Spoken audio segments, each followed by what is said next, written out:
தினம்தோறும் விளக்கேற்ற நல்ல எண்ணெய் இதயம் நல்லெண்ணெய்.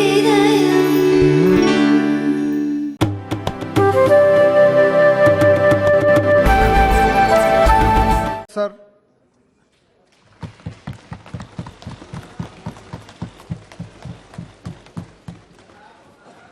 माननीय सभापति महोदय, आज बहुत अच्छा लगा, बहुत समय के बाद संसद में चर्चा हो रही है। चाहे किसी भी कारण से हो, चाहे जो भी मजबूरी हो, मगर जिस कारण के लिए, जिस काम के लिए संसद बना है, आज उसके मकसद को पूरा होते हुए देख रहे हैं। माननीय अध्यक्ष जी, आज जो बिल लेकर मैं सदन के सामने उपस्थित हुआ हूं, अधीर रंजन चौधरी से लेकर सुशील कुमार रिंकू तक 26 सांसदों ने इसमें हिस्सा लिया है।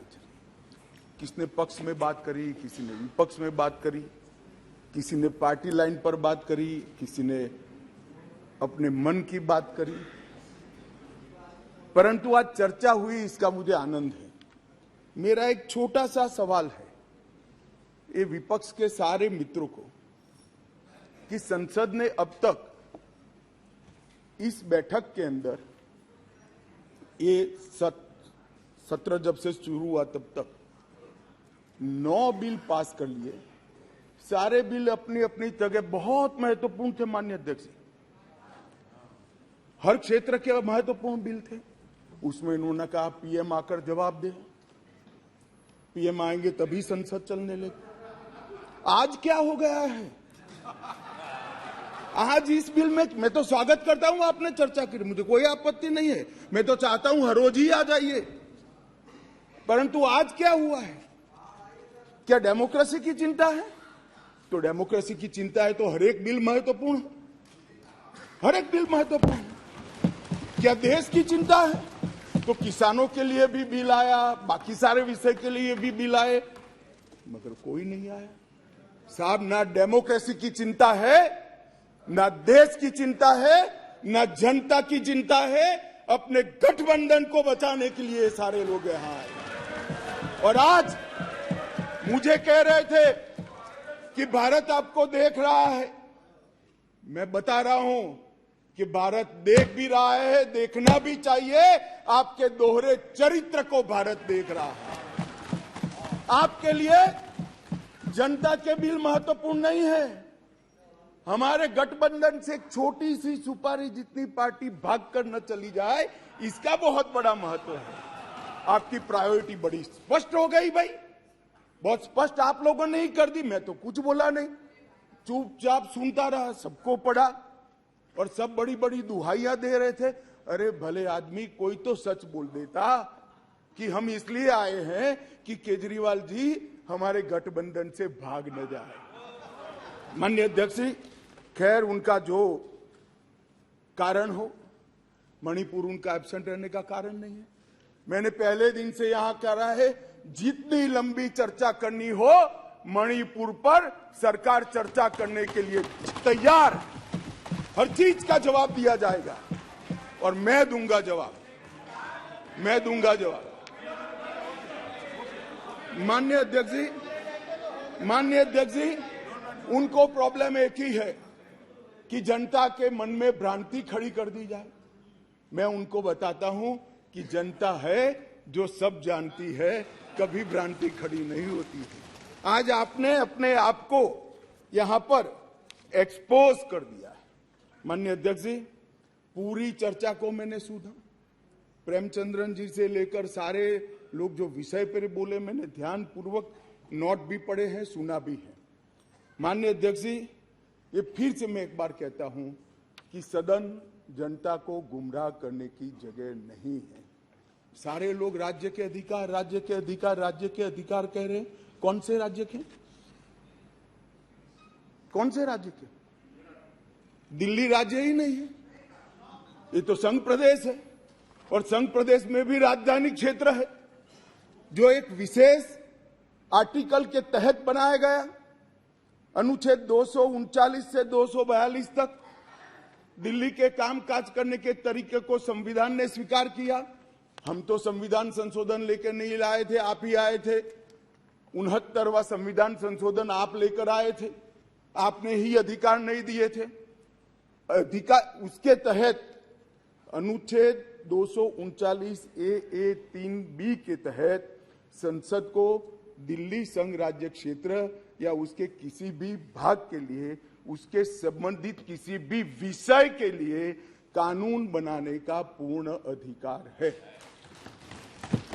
मैं फिर भी आज मैं समझता हूं कि आप लोग समझकर ही बोले होंगे, समझते हैं, मगर पॉलिटिकली बोले होंगे, मगर मैं ऐसा समझकर बोलता हूं कि आप नहीं समझे होंगे। तो राज्य और केंद्र शासित प्रदेश और राजधानी क्षेत्र, ये संविधान में अलग अलग एंटिटी है। अब राज्य की दुहाई, अभी किसी सदस्य ने कहा कल को आप किसी भी राज्य से, भाई नहीं हो सकता। राज्य के काम में दखल नहीं हो सकती। यहां दखल इसलिए कर सकती है संसद क्योंकि 239 ए 3B के अंदर इस संसद को आपकी पार्टी जब सत्ता में थी तब अधिकार दिया हुआ है। और अभी किसी को लगता है मेरे अधिकार कम है, तो चुनाव लड़ने से पहले आर्टिकल 239 ए 3B पढ़ना चाहिए था। अब पढ़े नहीं, लड़ लिए और कहते मेरे अधिकार कम है। मैं देश की जनता को, दिल्ली की जनता को, सारे विपक्षी दलों को इतना ही कहना चाहता हूं, साहब 1993 में राज्य बना, 93 से 15 तक इसी नियमों के अनुसार उस वक्त भी सर्विस केंद्र सरकार के हाथ में ही थी। सुप्रीम कोर्ट ने एक इंटरप्रिटेशन किया और इंटरप्रिटेशन कर ये भी कहा कि अगर आपको सर्विस हाथ में लेनी है तो कानून बनाना पड़ेगा, जो अभी हम कर रहे हैं। तो 93 से लेकर 2015 तक किसी भी मुख्यमंत्री को कभी भी झगड़ा नहीं हुआ। आप भी आए, हम भी आए, ऊपर हम भी थे, आप भी थे, क्योंकि झगड़ा इसलिए नहीं हुआ कि जो भी आए, मैं तो आपके वखान कर रहा हूं अधीर रंजन जी, समझिए, चाहे कांग्रेस हो या बीजेपी, जो भी आए उनका मकसद दिल्ली की जनता की सेवा करना था। अगर सेवा करनी है तो झगड़ा करने की जरूरत नहीं, मगर अधिकार चाहिए तो झगड़ा करने, और झगड़ा करने का स्वभाव ही हो तो क्या कर सकते हैं। हम तो रिसीविंग एंड पर है, भाई झगड़ लो, अब क्या कर सकते हो। आप दिल्ली की जनता ने आपको चुना है, आप झगड़ा करना चाहते हो।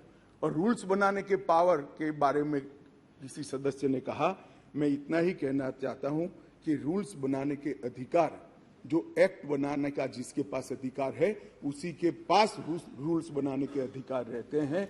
एक्ट बनाने का अधिकार भारत सरकार को है, तो एक्ट के रूल बनाने का अधिकार, ये बेसिक समझ का विषय है। कैबिनेट नोट का सवाल किया, इसमें भी आप इसको गलत भ्रांति खड़ी कर रहे हो। आप ध्यान से पढ़ लीजिएगा, कैबिनेट नोट आज भी कोई भी राज्य हो, आप लोग की कई राज्य में सरकार है, वहां कैबिनेट नोट कैबिनेट सचिव की साइन से ही कैबिनेट में जाती है। फाइल पर मंत्री की अप्रूवल होती है। यहां पर क्या होता था, जब घपले घोटाले वाली कैबिनेट नोट हो, सचिव के पास जाती ही नहीं थी, मुख्य सचिव के पास जाती ही नहीं थी। मंत्री के सिग्नेचर से पहली बार मैंने इतने लंबे सार्वजनिक जीवन में, माननीय अध्यक्ष जी, कोई कैबिनेट नोट गई है ऐसा सुना है। मंत्री के सिग्नेचर से कभी नहीं जाती, इसलिए रूल्स बनाने पड़े हैं भाई। रूल्स इसलिए बनाने पड़े हैं कि रूल्स के हिसाब से नहीं चलता था, रूल्स के हिसाब से चले, उसके लिए ये रूल्स बनाने पड़े हैं। माननीय अध्यक्ष जी, मैं फिर से एक बार दिल्ली का इतिहास जरूर बताना चाहूंगा। माननीय अध्यक्ष जी, 1953 में फजल अली कमीशन का गठन हुआ। उसने अपना प्रतिवेदन 1955 में दिया। उसके पहले पट्टाभी सीतारामैया की कमेटी बनी। उसके बाद 56 में संविधान संशोधन कर यूनियन टेरिटरी की अवधारणा आई। इसके साथ साथ दिल्ली म्युनिसिपल कॉरपोरेशन एक्ट 57 नगर नियम अधिनियम लागू कर दिया गया।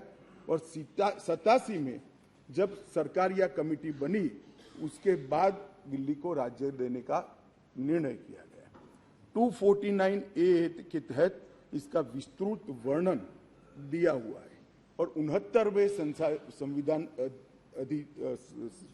संविधान संशोधन के द्वारा इसको लिया गया है।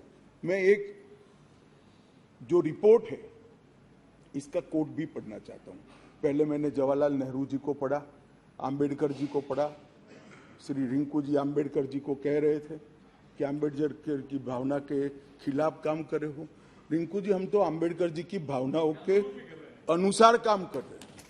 आम्बेडकर जी ने कहा था कि केंद्र के तहत रहना चाहिए और माननीय अध्यक्ष जी बालकृष्ण रिपोर्ट में साफ शब्दों में कहा, मैं कोट अनकोट कहता हूं, दिल्ली की कार्यप्रणाली और सेवा प्रणाली, कार्यप्रणाली और सेवा प्रणाली केंद्र सरकार के अधीन होनी चाहिए।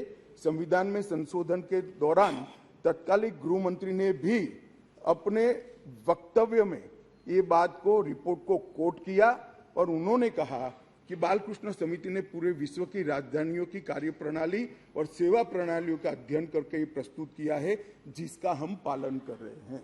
और उस वक्त गृह मंत्री कांग्रेस के थे। तो आपको ये मालूम होना चाहिए कि आप जब एक उंगली हमारे सामने करते हो तो 3 उंगली आपके सामने होती है। और मैं तो कहता हूं उस वक्त उचित ही किया था और आज हम जो कर रहे हैं वो ही उचित ही कर रहे हैं। इसलिए आप, जैसा मैंने कहा कि आप गठबंधन को बढ़ाना चाहते हो, आपके मन में ऐसी कल्पना है कि गठबंधन बड़ा करेंगे तो शायद मोदी जी के खिलाफ चुनाव जीत जाएंगे। भाई और 2-3 लोगों को ढूंढ लाओ, जितने हो सके इतना इकट्ठा कर लो, अगले प्रधानमंत्री नरेंद्र मोदी जी ही बनने वाले। परंतु कम से कम इसके लिए 130 करोड़ की जनता के सामने इतने एक्सपोज न हो। हर बिल आता है, नहीं मणिपुर पर चर्चा, मैं मणिपुर पर चर्चा करने के लिए आता हूं, नहीं मणिपुर पर चर्चा नहीं, हम विरोध करेंगे, यहां आ जाएंगे, मेरे सामने बोर्ड लेकर खड़े हो जाएंगे। ठीक है भाई, करो। मगर जैसे ही गठबंधन टूटने वाला बिल आया, मणिपुर भी याद नहीं आया, डेमोक्रेसी भी याद नहीं आई, दंगे भी याद नहीं आए। सब इकट्ठा होकर देखो सामने बैठे, सारे इकट्ठा, और 130 करोड़ की जनता को बताते हैं हमें मणिपुर की चिंता नहीं है, हमें चुनाव की चिंता है, हमें डेमोक्रेसी की चिंता नहीं है, हमें चुनाव की चिंता है। हमारी पार्टी के कोई सिद्धांत नहीं है, केवल और केवल राजनीति में, चुनाव जीतने के लिए राजनीति में है। और बताइए भैया आप बाहर जाकर मीडिया को, अगर ये नहीं है तो सारे बिल में क्यों एब्सेंट रहे? सारे बिल महत्वपूर्ण नहीं है क्या? सारे बिल महत्वपूर्ण है, आपको रहना चाहिए था। मगर ये बिल इसलिए महत्वपूर्ण है कि ये बिल आपके गठबंधन को क्षति करता है। और मैं एक बात आगे कह देता हूं कि ये बिल पास होने के बाद वैसे भी आपका गठबंधन टूट जाने वाला है, केजरीवाल जी आपको बाय बाय कर देंगे। माननीय अध्यक्ष जी, एक बात आई कि वे अध्यादेश क्यों लेकर आए। मैं बताना चाहता हूं कि 11/5/2023 को संविधान पीठ ने एक फैसला दिया। अब संविधान पीठ के फैसले को कोई ध्यान से पढ़ेगा तो वो फैसला कहता है, इन अ वे संविधान पीठ ने 2 जजों की खंडपीठ का, बेंच का गाइडेंस किया है। फाइनल निर्णय 2 जज की बेंच ने करना है। वो अभी डेट लगी भी नहीं है, मैटर लगी भी नहीं है। 11/5/23 को जजमेंट आया और 11/5/23 को ही दिल्ली सरकार के सेवा विभाग ने, मंत्री ने एक परिपत्र घोषित कर दिया अपने सिग्नेचर से। फिर से मैं कहता हूं, परिपत्र सचिव करते हैं, यहां मंत्री करते हैं। आज 5:30 बजे तक पात्र अधिकारियों की सूची के साथ जो इस पद तैनात किए जा सके, सचिव सेवाएं की तैनाती, मतलब सर्विस जो देखते हैं वो सचिव की तैनाती के लिए नोट प्रस्तुत किया जाए। अभी तो सुप्रीम कोर्ट ने निर्णय करना बाकी, इन प्रिंसिपल निर्णय किया है। इसके पर 2 जजों की बेंच ने निर्णय करना है, इसको घोषित करना है, आप अमल करने कर दी। सोशल मीडिया में घोषणा कर दी कि सेवा विभाग के सचिव श्री आशीष माधेराव मोरे का ट्रांसफर कर दिया गया है। ध्यान देने की बात है कि ये जो मैं कह रहा हूं वो फिर से पढ़ रहा हूं। 11/5/23 के निर्णय के पैरा 165 में न्यायालय की नियमित बेंच को इस मामले का निपटारा करने का आदेश दिया गया था, जो अभी बैठी ही नहीं थी। शाम को ही इन्होंने तो इम्प्लीमेंटेशन चालू कर दिया। इसके बाद सतर्कता विभाग, विजिलेंस मंत्री जी ने सभी सहायक निर्देशकों को आदेश दे दिया कि विशेष सचिव सतर्कता, विजिलेंस कमिश्नर को के सचिव है विजिलेंस के, उसको रिपोर्ट न करिए, रिपोर्ट मत करिए। क्यों? अभी जजमेंट नहीं आया। क्यों? क्योंकि अब कारण कहता हूं, इसलिए न करना का किया जाए। इसके बहुत सारे कारण हैं, मैं बताता हूं। मित्रों, माननीय अध्यक्ष जी, दिल्ली के सतर्कता विभाग को सबसे पहले क्यों निशाना बना गया? अगर सेवा के अधिकार मिल गए, चलो मैं 1 मिनट के लिए मान लेता हूं मिल गए, तो सबसे पहले कोई क्या करेगा? रोड एंड बिल्डिंग की चिंता करेगा, पीने की पानी की चिंता करेगा, साफ सफाई की चिंता करेगा, आरोग्य की चिंता करेगा। इन्होंने विजिलेंस की चिंता करी। बोलो, प्रायोरिटी तो देखिए साहब इनके साथी की, विजिलेंस की चिंता करी। भला विजिलेंस की चिंता क्यों करी? इससे दिल्ली की जनता का क्या भला होने वाले था? मैं बताता हूं। क्योंकि विजिलेंस विभाग को इसलिए निशाना बना गया, माननीय अध्यक्ष जी, कि इसमें बहुत सारी संवेदनशील फाइलें बंद पड़ी हुई थी। कौन सी फाइलें थी? कौन सी फाइलें थी? जरा आप ध्यान से सुनना भाई। जिसके बारे में बड़े बड़े आवाज से आर्गुमेंट्स कर रहे थे, उनका एक्ट सुनना। आबकारी घोटाले के संबंधित फाइल, शराब की आबकारी घोटाले की फाइल, न्यायालय द्वारा जो आदेश किया था, इसका ओपिनियन जो देना था, वो फाइल विजिलेंस डिपार्टमेंट में थी, जिसके तहत उनके पूर्व डेप्यूटी चीफ मिनिस्टर जेल में बैठे हैं। अब वो फाइल कैसे इनके हाथ में दे? मुख्यमंत्री के नए बंगले के निर्माण पर अवैध रूप से हुए खर्चे के संबंधित फाइल, जिसमें स्वयं मुख्यमंत्री फंसते हैं। शीश महल की फाइल दिल्ली सरकार द्वारा उनकी पॉलिटिकल पार्टी ने उसके प्रचार के लिए, सरकार के नहीं, पार्टी के प्रचार के लिए 90 करोड़ रुपया खर्च कर दिया। कोर्ट ने ऑर्डर किया कि वो 90 करोड़ रुपया पार्टी के खजाने से दिल्ली सरकार में भरा जाए। इसकी जांच की फाइल भी ये सतर्कता विभाग में थी। माननीय अध्यक्ष जी, एक फीडबैक यूनिट बना दिया। अब आप संविधान की दुहाई दे रहे हो, ये एक्ट सुधारने के पहले भी लॉ एंड ऑर्डर इनके पास नहीं है, तो उनके पास खुफिया विभाग नहीं हो सकता। उन्होंने फीडबैक यूनिट के नाम से करोड़ों रुपए का खर्च कर एक स्वतंत्र गैर कानूनी खुफिया विभाग खड़ा कर दिया। अब इसकी भी जांच चालू हो गई। वो फाइल भी विजिलेंस में थी। BSES जो बिजली सप्लाई करने वाली कंपनी है और BYPL कंपनियों का 21,000 करोड़ का बकाया था, फिर भी एक इंडस्ट्री को और रुपया दे दिया। उनको 21,000 करोड़ लेना है, वो साइड में रहा और दूसरा पेमेंट कर दिया। इसका भी विजिलेंस में इंक्वायरी चल रहा है। अब ये सारी फाइलों के लिए माननीय अध्यक्ष जी, सतर्कता विभाग को निशाना बना दिया। और ये हमारे दल, मैं तो नहीं मानते सारे दल इसका समर्थन करते होंगे ऐसे काम की, मगर गठबंधन की एक मजबूरी है, इसलिए सारे दल ये सतर्कता विभाग के साथ आज आप पार्टी के साथ जुड़ गए। माननीय अध्यक्ष जी, एक कहा कि भाई सत्र बुलाने का। माननीय अध्यक्ष जी, सभी दलों की कहीं ना कहीं पार्टियां रही। मैं इनको ये कहना चाहता हूं कि आपने असेंबली, एक भी असेंबली ऐसी दिखी है जिसका सत्र अवसान ही न हो? माननीय अध्यक्ष जी, सत्र आहूत होता है, आप सत्र अवसान यहां करते हो, राष्ट्रपति महोदया साइन करती है और सत्र का अवसान होता है, नए सत्र का फिर से आहूत किया जाए।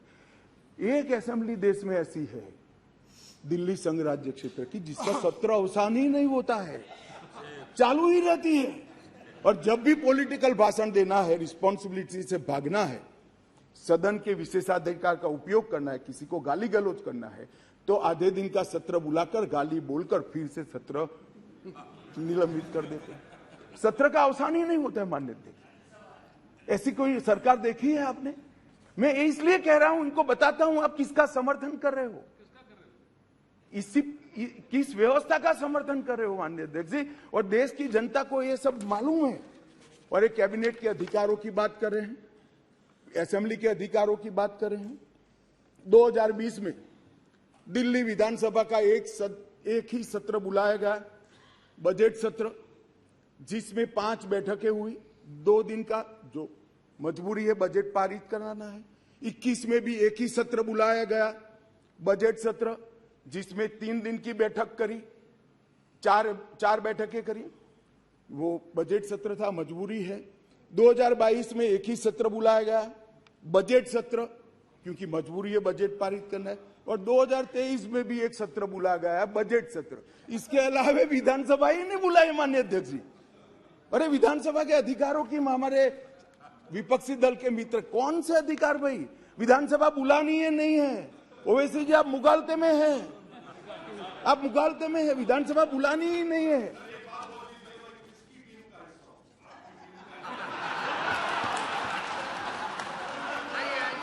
ऐसा है ओवैसी जी, मैं तो चाहता हूं आप अपनी स्वयं टीम बनाओ। अब वो परेशान है, इसलिए कहता हूं, मैं चाहता हूं आप अपनी स्वयं, आपके मुद्दे सबसे अलग है। माननीय अध्यक्ष जी, मैं अब कैबिनेट बैठक पर आता हूं। 2022 के लिए 2022 में सिर्फ 6 कैबिनेट बैठक बुलाई गई, सिर्फ 6 ही बैठक पूरे साल में। इसमें से 3 बैठक बजट संबंधी थी और 1 बैठक एक कंपनी को फायदा करने के लिए बुलाई गई। तो एक्चुअल में देखे तो 2 बैठक बुलाई गई। माननीय अध्यक्ष जी, 2023 में 2 ही बैठक अब तक बुलाई गई है, दोनों बैठक बजट के लिए। अब ये कैबिनेट की बात कर रहे हैं भैया, कैबिनेट बुलाते नहीं है, वही तकलीफ है दिल्ली की जनता को। ये तो बुलाते ही नहीं कैबिनेट। हम तो चाहते हैं कैबिनेट बुलाया जाए। अब किसका समर्थन कर रहे हो? गठबंधन करना चाहिए, सबको जोड़ना चाहिए, हम भी चलाते हैं, मगर ऐसे एक भी बिल में चर्चा नहीं करना और इसमें खड़े हो जाना।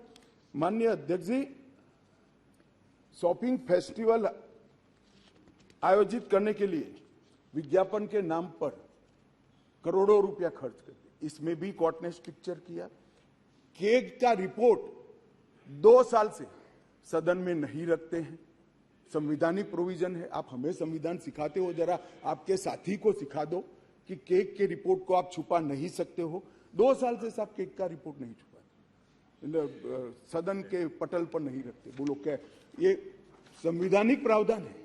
माननीय अध्यक्ष जी, RRTS, AIIMS, UER, IIT Delhi, इस जैसी संस्थाओं के 13 परमिशन वहां लंबित है, नहीं देते हैं। उनको डर है कि ये सब होगा तो मोदी जी बड़े लोकप्रिय हो जाएंगे।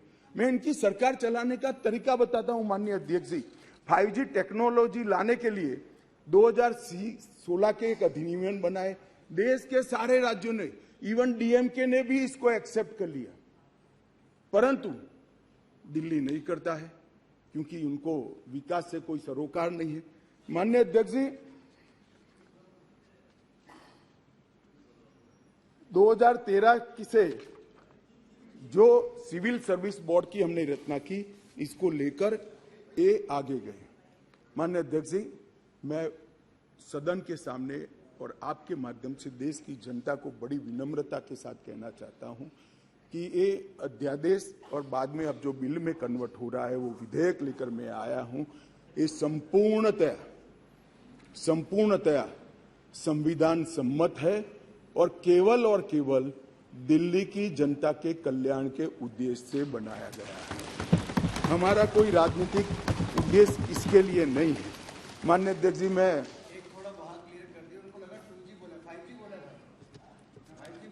मारन जी पूछ रहे हैं, माननीय अध्यक्ष जी,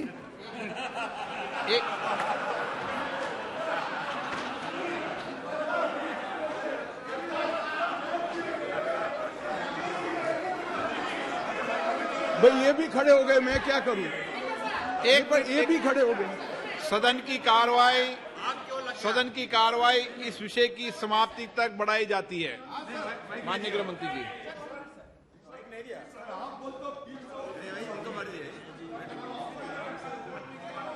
में क्या The Home Minister raises everything. माननीय, हाँ, आप क्या बोल रहे थे? 2G 5G पे समझौता बहस नहीं हो रही यहाँ पे। No, sir, I want to submit, sir, through you, sir, through you, sir, I want to submit one thing before the House and the Honorable Home Minister and other members of the Parliament in the other side, adversary benches. As far as 2G is concerned. No. No. माननीय गृह मंत्री जी, 2G 3G माननीय 2G 3G में बहस नहीं हो रही।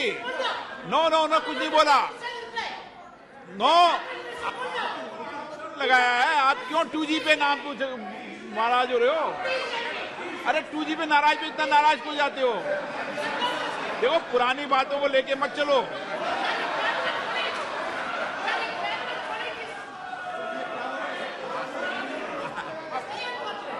वो 2G अध्यक्ष जी रिकॉर्ड पर नहीं है, बता दीजिए इनको। देखिए, वो रिकॉर्ड में नहीं है।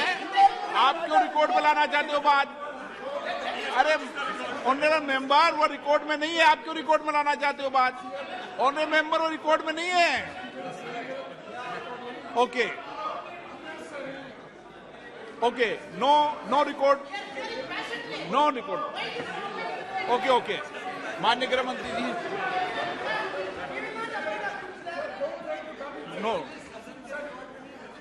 नो रिकॉर्ड मिस्टर बालू। वो रिकॉर्ड में नहीं गया। क्यों रिकॉर्ड में लाना चाहते हो उसको बिना काम में? बिराजिए गृह मंत्री जी। माननीय अध्यक्ष जी, बालू जी, चलो आप कहेंगे जब 2G 3G पे चर्चा करा लेंगे। अभी गृह मंत्री जी की चर्चा करने दो। हाँ जी, मैं करता हूं बाद में। ओके बालू जी, रिकॉर्ड पर नहीं है। प्लीज, रिकॉर्ड पर नहीं है। रिकॉर्ड में नहीं है। माननीय अध्यक्ष जी, कुछ सदस्यों ने टिप्पणियां करी है, मैं जरूर जवाब देना चाहता हूं। मैं तो सीधा साधा भाषण करने आया था नियमों के अनुसार, मगर राजनीतिक टिप्पणियां कर की तो मुझे जवाब देना पड़ेगा। माननीय अध्यक्ष, राजीव रंजन जी ने कहा कि लोकलाज होनी चाहिए, लोकलाज होनी चाहिए। राजीव रंजन जी, लोकलाज आप तो मत ही बोलिए, क्योंकि जिस चारा घोटाले को लेकर बिहार की जनता के सामने गए थे, आज चारा घोटाला करने वालों के साथ आप बैठे और फिर से गठबंधन के लिए। लोकलाज आपके मुंह में अच्छा नहीं लगता। माननीय अध्यक्ष जी, ये जो गठबंधन बना है यूपीए का, ये यूपीए का गठबंधन नहीं है, ये सत्ता के स्वार्थ के लिए बना है। बंगाल में माननीय अध्यक्ष जी, कम्युनिस्ट पार्टी, तृणमूल कांग्रेस और कांग्रेस तीनों लड़ती हैं। हर रोज ममता जी को हमारे अधीर रंजन जी क्वेश्चन करते रहते हैं, मगर बेंगलोर में साथ में बैठेंगे। जेडीयू और आरजेडी, जेडीयू का जन्म ही, माननीय अध्यक्ष जी, जेडीयू का जन्म ही आरजेडी का विरोध करने के लिए हुआ। यूनाइटेड जनता दल तोड़ दिया। वो जेडीयू आज सत्ता प्राप्त करने के लिए गठबंधन में है। जो बाला साहब ठाकरे के सिद्धांतों पर चलते थे, वो आज कांग्रेस के साथ बैठे हैं। माननीय अध्यक्ष जी, केरल में, माननीय अध्यक्ष जी, केरल में कम्युनिस्ट, कांग्रेस और एलडीएफ और यूडीएफ दोनों आमने सामने थे। माननीय अध्यक्ष जी, सत्ता के कारण दोनों इकट्ठा आए हैं। सुरेश जी, केरल की जनता इस बार पूछेगी। माननीय अध्यक्ष जी, माननीय अध्यक्ष जी, मैंने दयानिधि मारन जी को सुना, बहुत पेशन के साथ संविधान की दुहाई दे रहे थे। मारन साहब, आपको संविधान की चिंता नहीं है, एन मन एन मक्कल से आप डरे हुए हो।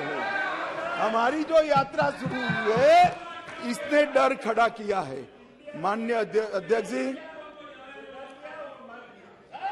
शशि थरूर जी ने कहा, माननीय अध्यक्ष जी, शशि थरूर जी ने कहा कि कांग्रेस की सरकार होती या आपकी सरकार होती तो ऐसा करते।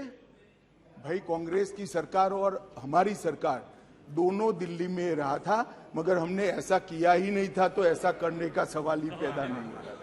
बहुत अच्छे तरीके से चलता था, कोई झगड़ा नहीं था। माननीय अध्यक्ष जी, मैं अंत में इतना ही कहना चाहता हूं, अभी भी समय है, वोटिंग बाकी है, यही समय है, सही समय है। विचार बदलिए, जनता देख रही है, जनता सब कुछ जानती है कि 9 बिलों में उपस्थित न रहने वाला समूचा विपक्ष आज गठबंधन बजाने के लिए अखाड़े में उतर गया। माननीय अध्यक्ष जी, ये सदन के अंदर निहित स्वार्थ नीतिक उद्देश्यों के कारण न भाषण देने चाहिए, न वोटिंग करनी चाहिए। सदन के अंदर वोटिंग 130 करोड़ की जनता के भले के लिए करनी चाहिए। मैं अंत में फिर से अपील करता हूं कि अभी भी जनता देख रही है, यही समय है मन बदलने का। एक बार मन बदल दीजिए तो शायद जनता यूपीए के पाप माफ भी कर दे। अध्यक्ष जी, सभी का बहुत बहुत धन्यवाद।